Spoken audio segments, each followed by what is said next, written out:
people celebrate 25 years and above. And for us, it's like, no, 5 years is a great milestone. We're back with bonus interviews from the Marriage Catechumenate Summit in Houston, Texas. Now we're talking to Sharon Goh from the Archdiocese of Vancouver in Canada.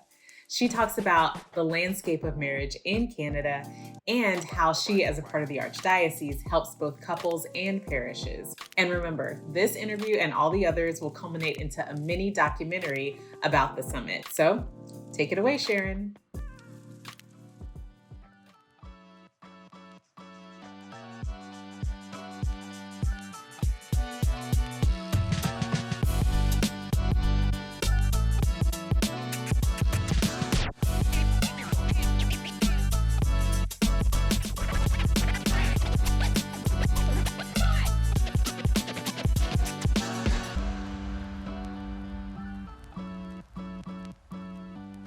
I'm Sharon Goh. I'm from the Archdiocese of Vancouver, British Columbia, Canada.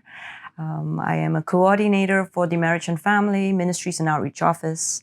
Do you have any unique characteristics of marriage and family life in your diocese? Well, Vancouver is very much a society where most of the people who are practicing Catholicism are actually immigrants. So we do, in the last, I have been there over 26 years, but I've just watched how the demographics have been shifting. I myself am Singaporean. I was raised in Singapore, but I moved there as a young adult. But watching, I think there's a lot of immigration happening, even from Mexico, from South America, from all parts of Asia, Korea. There's a lot of Filipinos. There are Africans coming in the last couple of years, Irish practicing in Vancouver as well. So we're very blessed that way. There's the Europeans, and there is a good group of local Vancouverites who are born and raised there, who are very supportive as well of the local church. Okay, that's great. And for your role, do you get a lot of hands-on activity with couples and families, or are you mostly implementing programming? Yeah, I'm in a very unique position in the sense that I'm a marriage formation coordinator. That was what I was hired for. But I don't just coordinate, I kind of facilitate every marriage formation session. So if I have 10 courses, I am in all 10 courses.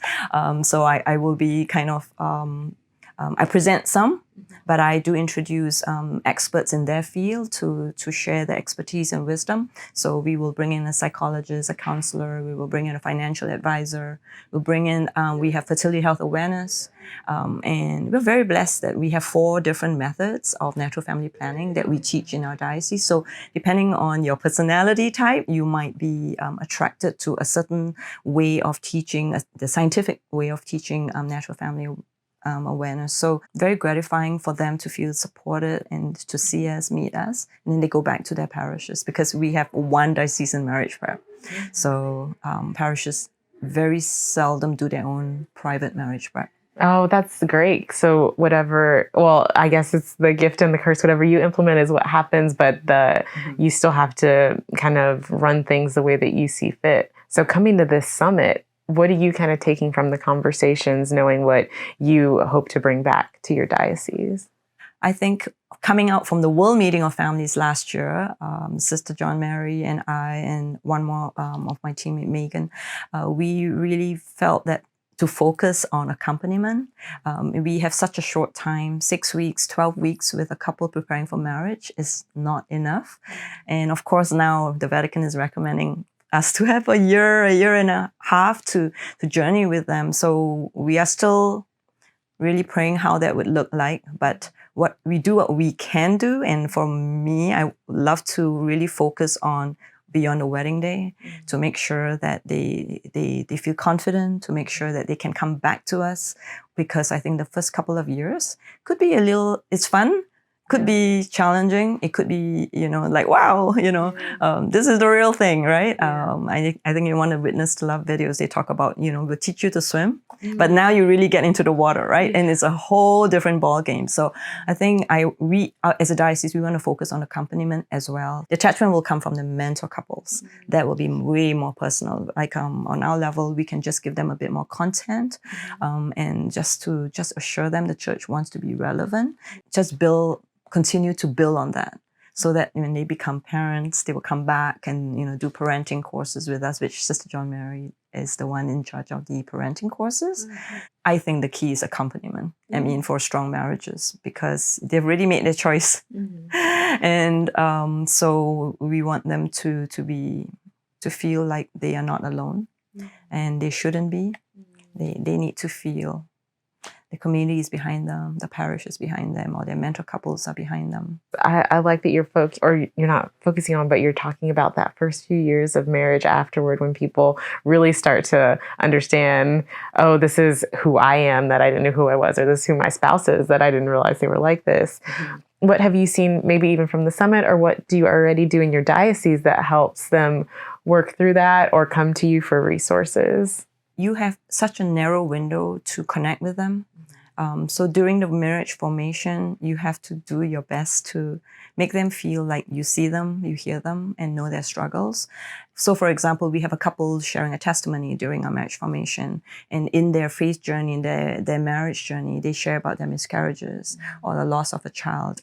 It's really heartbreaking, but we think that these tender stories need to be shared so that couples, when they encounter that in their marriage, they will remember that this happens, but they don't have to experience this alone. They should reach out to couples who have gone through that, because they will have their own unique pain for sure, but they do not have to feel like they are the only ones who will go through this, and that nobody cares or nobody knows the intense suffering that they're going through. So that, financial advisor, there are some of our couples who are in debt. Vancouver is a very expensive city, and we have a few, say, financial advisors. Their emails are given to them, like whenever you feel like you're overwhelmed, you need to start afresh in understanding how to map out your challenges or your goals, and so they can actually email them. So we encourage them to do that, and some of them already, call me within weeks of,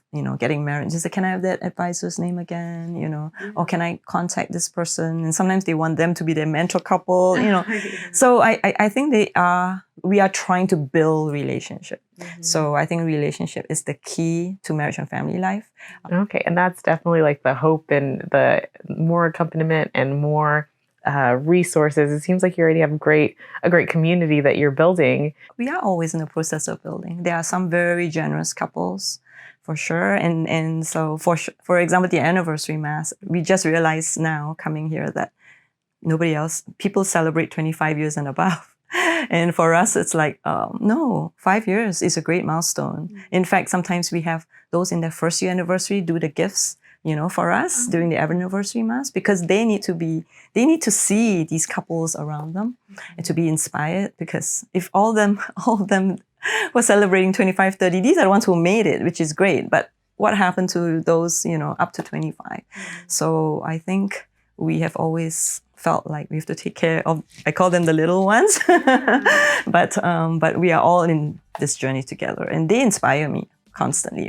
They really help my husband and I to say, hey, look at how excited they are, the way they look at each other. We are very much encouraged by couples preparing for marriage and newly married couples. Yeah. Well, Sharon, this has been a great conversation just to learn more about you and what you're doing in your diocese. So thank you so much for talking with us. Thank you for giving me the opportunity to share.